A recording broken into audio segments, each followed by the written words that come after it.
prieš ilgą laiką, kalbant su kardinolu Prevost, jis buvo kalbinamas žurnalistų, o koks popiežius turėtų tikti šitam laikui, ką viešpats yra numatęs. Ir jis tada yra atsakęs, kad kiekvienam laikui viešpats parenka tinkamą žmogų, būtent tam laikui. Tam laikui, kuris buvo 78 metais, reikėjo Karolio Vojtylos, Jono Pauliaus II, vėliau reikėjo Benedikto, tada Pranciškaus ir dabar reikia popiežiaus, kuris dovanotų vienybę pasauliui, bažnyčiai, pagaliau vienybę su savim. Jis net neįtarė, kad apie pats save kalba, nes jo ir šūkis yra viename Kristuje esame viena. Tas vyskupiškas moto, galėtume sakyti kaip programa, staiga tampa jo pačio programa jau dabar pozicijoje, kuri yra, neįtikėtina. Kaip ten žurnalistai sako, neįmanomas darbas iš tikrųjų.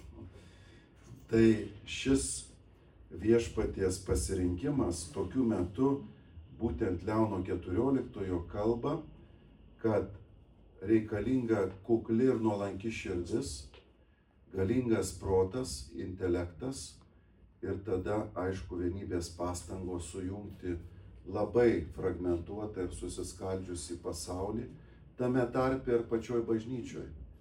Mes matome, kad yra vis dėlto labai toks nesveikas ir pavojingas skilimas tarp vadinamų kairiųjų ir dešiniųjų, progresyvistų ir tradicionalistų. Ir tai nėra sveika, nes šitos bendruomenės galia yra jos vienybėje. Mes galime tik tai tada paliudyti pasauliui Kristų ir Evangelijos grožį, jeigu esame viena. O vienybė ateina iš labai tokių stiprių, sakyčiau, širdies paskatų. Pirmiausia, į kitą žmogų žiūrėti ne kaip į kokį konkurentą, priešą, bet kaip brolį seserį, kuris yra savas. Nėra svetimų žmonių tarp mūsų kalbant. Kad visi savi. Nes mes visi esam, kaip čia pasakius, to pačio kūrėjo skirtingos vaikų versijos. Bet jo braižas tas pats. Ir mes visi pažįstam vieni kitus, nes save pažįstam. Kartais sako, oi, kaip jūs ten kunigai klausotės iš pažinčių, ar ten neišgazdina, nenustebina.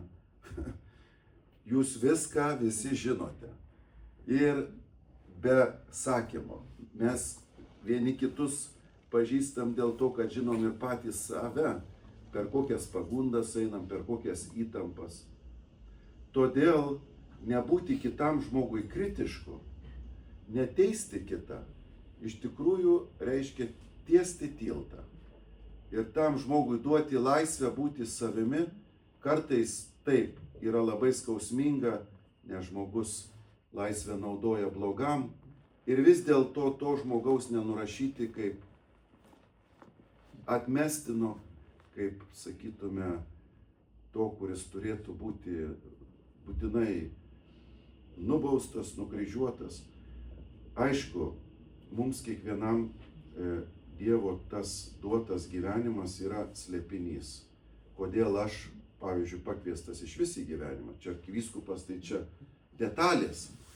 Bet mes pakviesti į gyvenimą, įsivaizduojat, šiuo laiku, šiame krašte, tai irgi kažkoks yra tikslas.